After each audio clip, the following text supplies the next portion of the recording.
زي ما تيجي. وادي هدف يعني ضاع للاهلي والنيران الصديقه. اوه المفاجآت في الدقيقه 12، كره بترد وكره في الشباك امامنا عن طريق اللاعب جان جوزيف كومبوس. جان جوزيف كومبوس يسجل هدف في الدقيقه 12. شوف هنا الهدف من الهجمه المرتده، والكره اتعملت في عمق دفاعات الاهلي. فرصه جونيور اجاييه يضيع النيجيري فرصه هائله، بترد كره امامنا. ادي الكره، كره ملعوبه مره ثانيه، الكره ملعوبه، وادي امامنا هنا من امام قدم احمد فتحي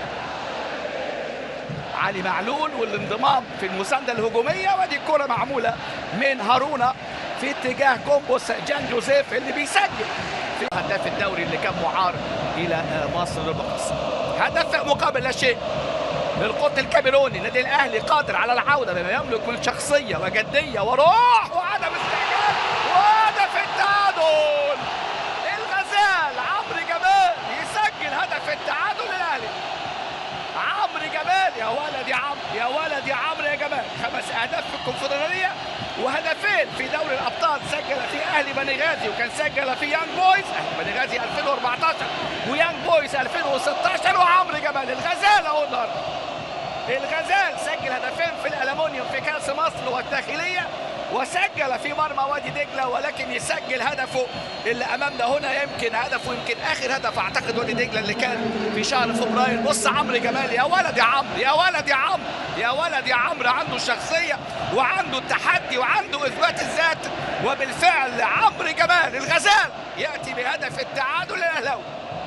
هدف التعادل للاهلاوي يا ولد يا عمرو. عمرو جمال هنا بقى دايما القرار خاطئ، نتمنى يكون عنده صحه في القرار، يتمركز كويس، بيتحرك كويس. وادي امامنا استلام وواحده حلوه يا ولد يا ولد يا ولد عبد الله، يا حبيبي يا عبد الله، يا حبيبي يا عبد الله، يا ولد يا ولد. لكن مؤمن ثبتها له وعملها على طريقه ركلات الجزاء يضعها عبد الله السعيد. وعبد الله السعيد المره دي هو ايه؟ مش اللي جاور السعيد، اللي جاور مؤمن يسعد، لان عبد الله السعيد سجل تقدم للاهلي. هدف روعه روعه روعه من عبد الله السعيد. عبد الله السعيد يضع جماهير الاهلي في هذه اللحظه المنتظره. عبد الله السعيد يخلي جمهور الاهلي سعيد. شعار دائما وابدا معاك يا اهلي، والعب يا اهلي وورينا. عبد الله ورانا. ادي بص عبد الله يا ولد، هذه فرصه النهارده تبقى مهرجان. جونيور اجاييه ادي عبد الله، لكن مؤمن عاملها حلوه. وادي بقى القرار، ادي القرار يا عيني على الكره. هدف حلو قوي عبد الله السعيد اللي بيستعيد الحقيقه في هذه اللقطه، يستعيد قدراته التهديفيه بعد ما كان فتره صيام اللقاء المصري في 18 ديسمبر، حتى سجل في الجيش في 4 مايو، لكن 10 اهداف فتره من 92 ل 95. ايضا مكسيم حارس الهلال السوداني ايضا كان لاعب لفريق نادي القطن الكاميروني. حارس المرمى النهارده راؤول انجوي.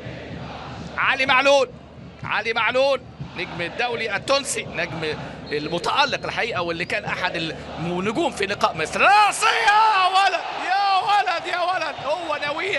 هو نويه الغزال هنا يطير، وبضربه راسيه يسجل النادي الاهلي الهدف الثالث. علي معلول يصنع، والغزال عمرو جمال يسجل. وعيد يا نصر، عيد يا نصر، فرح مصر. وهدف الاهلي امامنا، هدف الاهلي الثالث. عمرو جمال ضربه راسيه حلوه قوي الهدف. ادي علي معلول، واللي حضراتكم كان نجم في لقاء مصر وتونس في تصفيات 2019 في الكاميرون. بص علي معلول عاملها حلوه قوي. وادي امامنا عمرو جمال، وكان معاه على فكره سعد سمير في اللقطه الماضيه، لكن تروح لمين؟ تروح لعمرو جمال. الكوره النهارده حابه عمرو جمال، عايزه تصالح عمرو جمال.